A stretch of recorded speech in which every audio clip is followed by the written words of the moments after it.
salam. Selamat pagi Ibu. Izin Ibu perkenalkan, saya perawat Tasya yang bertugas dari jam 8 pagi nanti sampai jam 12 siang. Izin Ibu, boleh tahu dengan Ibu siapa?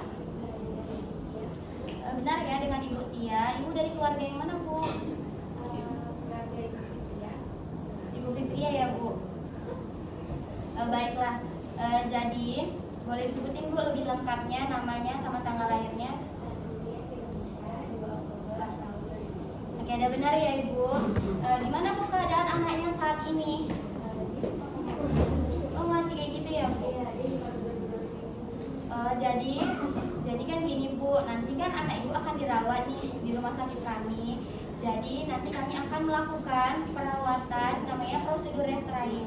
Nah, ini tuh merupakan suatu terapi Bu, terapi yang menggunakan alat mekanik maupun manual dalam kondisi tertentu atau kondisi khusus. Dia ini tujuannya untuk melindungi atau memberikan perawatan akan keselamatan dan rasa aman pada pasien. Kan dia pasiennya ini tuh dia dalam kondisi yang tidak bisa mengontrol emosinya kan Bu. Nah, prosedur ini tuh baik Bu untuk perawatan pada anak Ibu.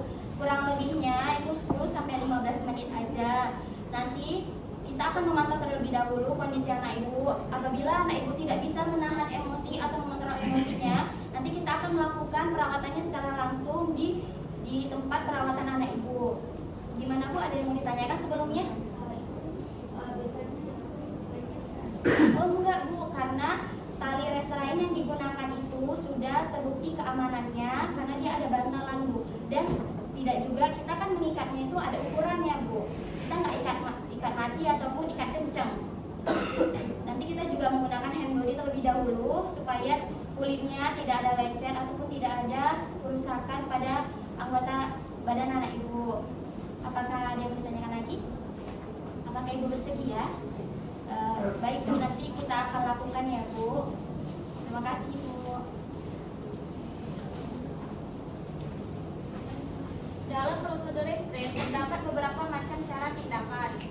Penanganan restrain yang bisa dilakukan oleh perawat kepada klien dengan penurunan kesadaran disertai gelisah. Klien dengan indikasi gangguan kejiwaan dengan perilaku agresif. Nah, kami akan mendemonstrasikan cara penanganannya.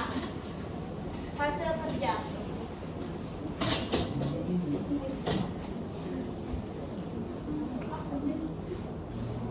Fase kerja.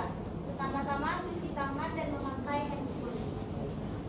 Selanjutnya kita akan masuk ke fase kerja, yaitu cuci tangan 6 langkah dan kita menggunakan handscoon. Setelah kita cuci tangan, langkah selanjutnya itu menggunakan handscoon.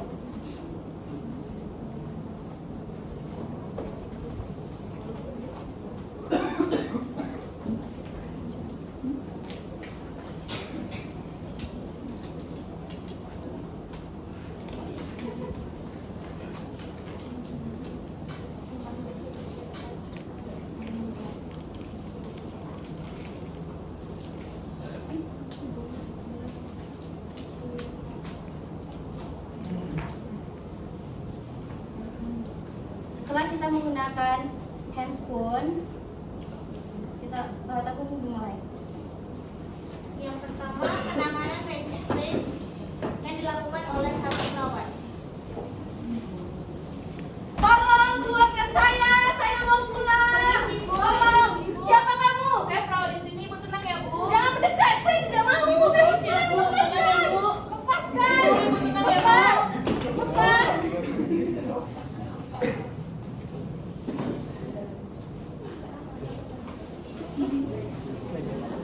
Yang kedua, penanganan restrain yang dilakukan oleh dua perawat. Saya tidak mau di sini, saya mau pulang. Ibu saya tidak mau. Tidak. Lepaskan. Bu, tenang ya Bu. Lepas.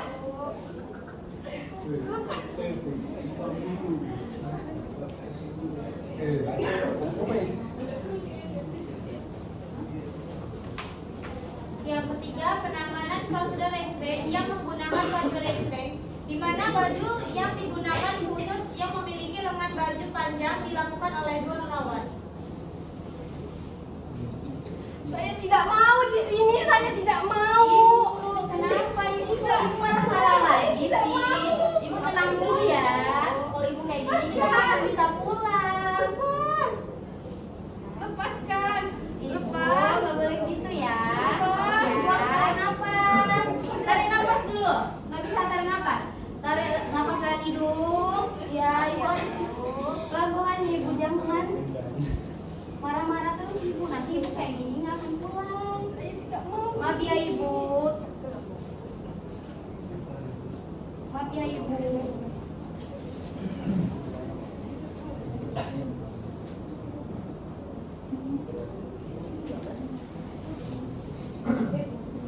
Ini contoh pengikatan restrain yang menggunakan baju restrainnya teman-teman, sama pengikatannya seperti biasa.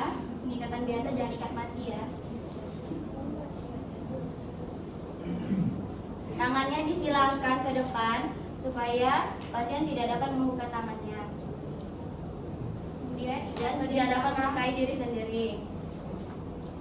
Diikatkan, tangannya disilangkan terus diikat di bagian belakang gitu ya.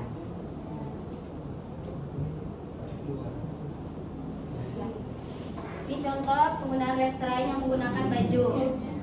Bajunya tuh khusus lengannya panjang karena ada tali untuk mengikat.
Iya Pak, kecil.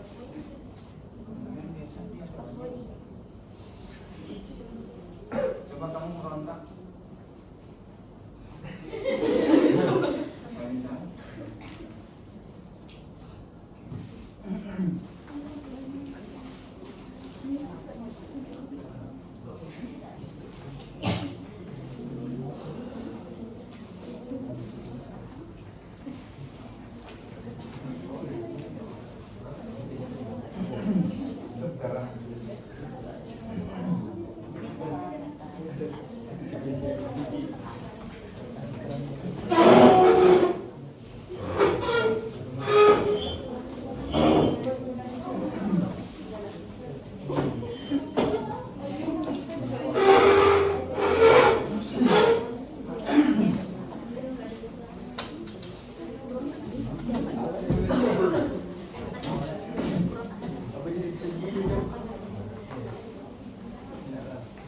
Yang keempat, penanganan restrain yang dilakukan oleh 4 perawat.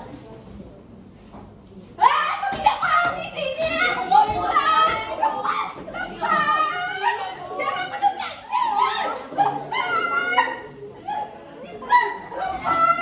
Lepaskan aku. Aku tidak mau di sini. Lepas.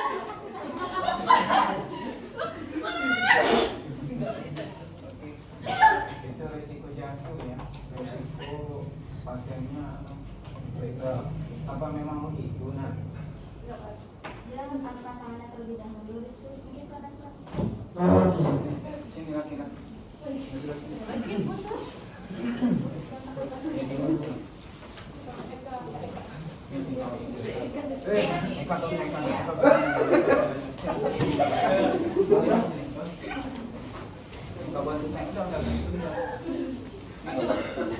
Nak nggak boleh ya bawa pasien gangguan jiwa yang amuk, gaduh gelisah, nggak boleh seperti itu.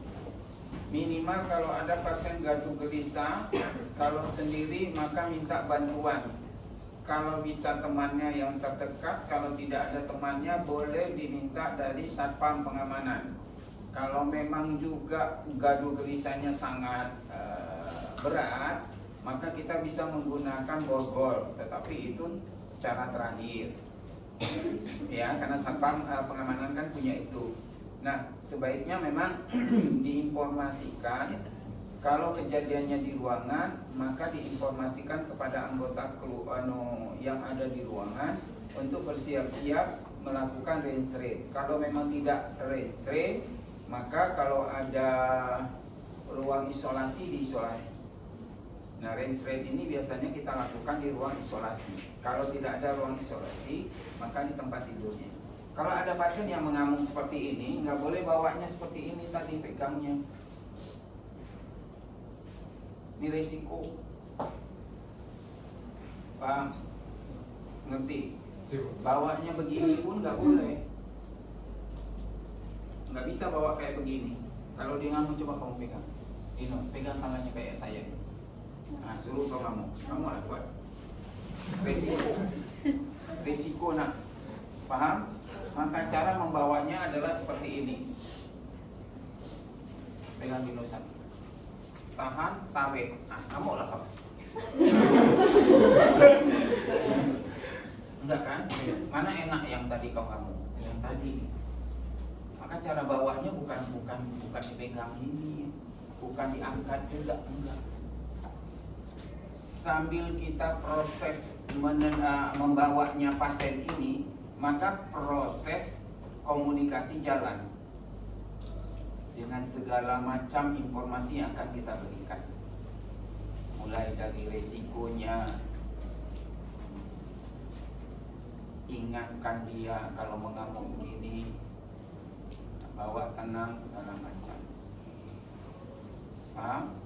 Nah, kemudian cara kita bawa lagi, coba sini tangan masuk. Enggak boleh di belakang, maju sini. Coba, yuk pegang. Kita di belakang. Ini resikonya nanti, coba kamu lihat nanti ya. Ini dia. Ah, coba kalau ke belakang kau bisa tendang belakang. Coba buka, tendang ke belakang. Bisa kan? Coba ke samping. Sudah saya loh. Ya, jadi posisi adalah seperti ini.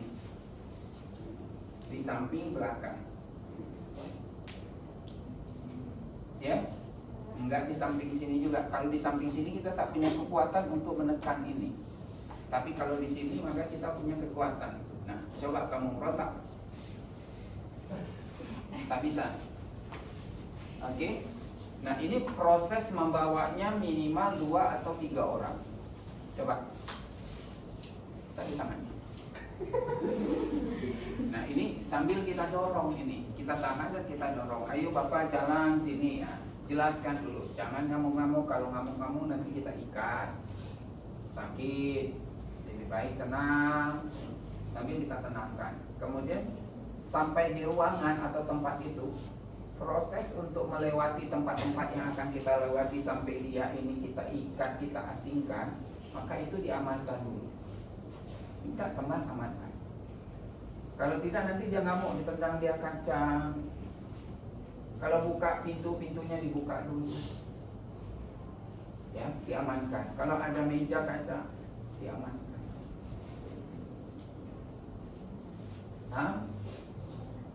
Nah, biasanya pasien dengan amuk ini yang dirawat di rumah sakit keluarganya nggak ada. Kalau ada pun ya bersyukur. Biasanya pasien lama tidak dijenguk. Paham? Jadi nggak ada bawaan nggak dipegang begini. Pak, kami ngeliat dia itu Pak. Enggak. Dari dosen ini kayak gitu. Enggak.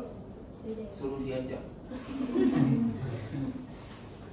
Dibawa kayak begitu. Enggak perlu. Kalau pasien yang ngamuk model tadi adalah bawanya adalah seperti itu tadi. Itu akan lebih aman.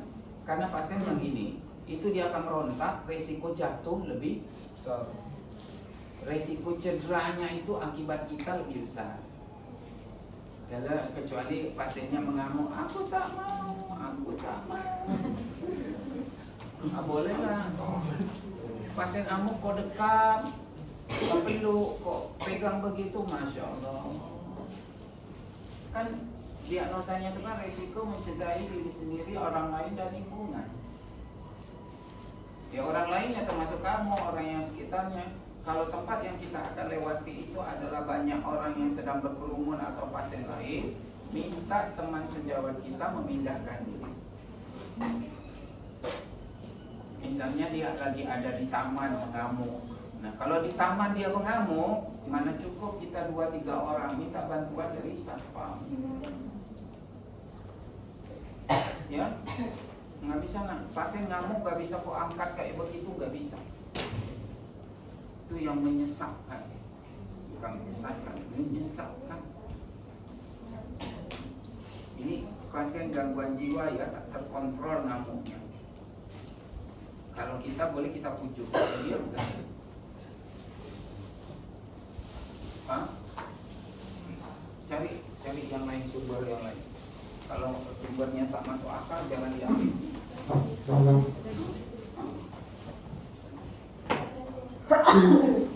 Ini dapat dari mana nih? SOP-nya Pak, dari buku Pak. Buku siapa? Modul keperawatan di kursus.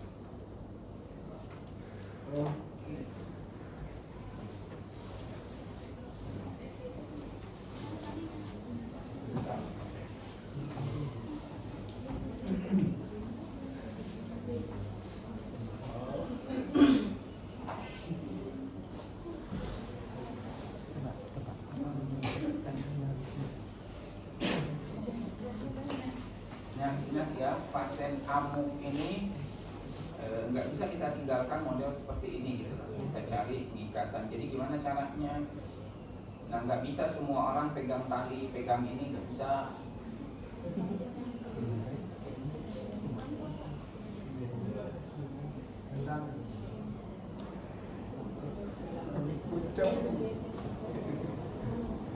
Baiklah. Baiklah, di sini saya melakukan pengikatan kepada pasien dan rekan-rekan saya bisa membantu untuk memegangkan pasien yang lagi amuk. Kita ikatnya setelah saling pertama pada ekstremitas atas sebelah kanan.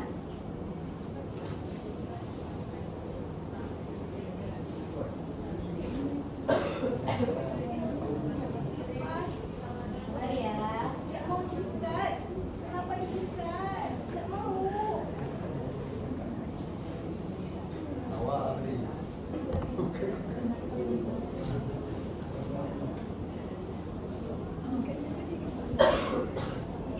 Ikatnya itu kita berjarak 2 jari-jari kita supaya tidak ada kekerasan, tidak terlalu kencang.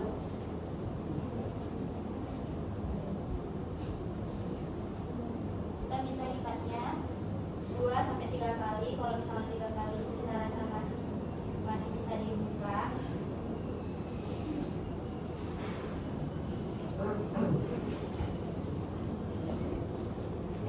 Yang sebelah kanan kita ikat di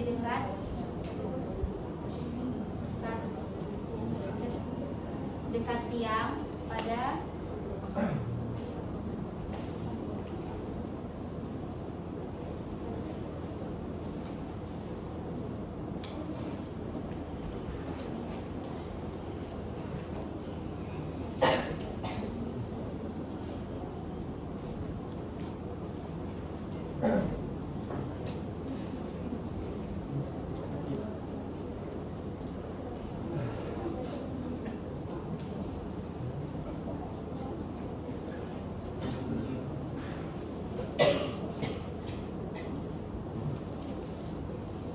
dan ini bisa di bawahnya atau buat di atas supaya tidak bisa digapai oleh pasien.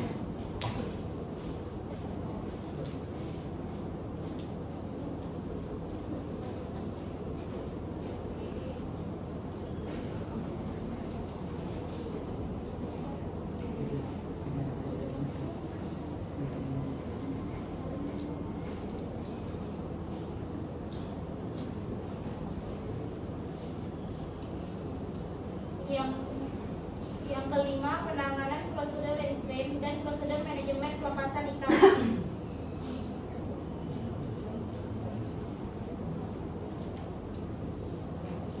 Pengikatannya tentunya silang ya, misalnya dari ekstremitas kanan ke ekstremitas bawah ke kiri.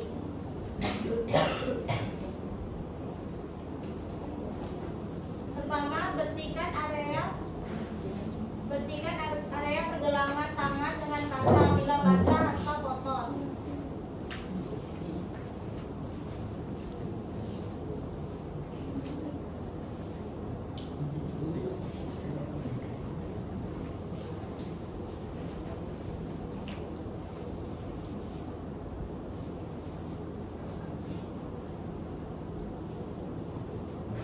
Nah, ingat ya, pasien gangguan jiwa ini bukanlah terdakwa, bukan orang terhukum.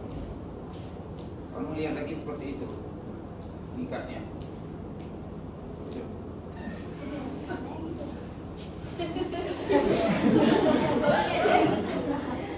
Kenapa tak begini?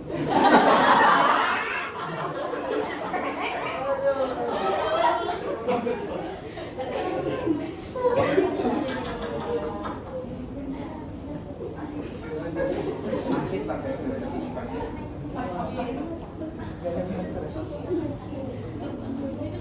Sakit nggak? Sakit nggak?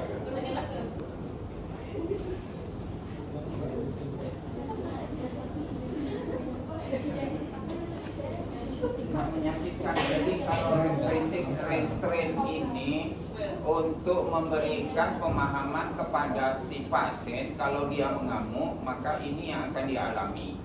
Bukan berarti kita memberikan pengalaman yang sakit sekali sama dia.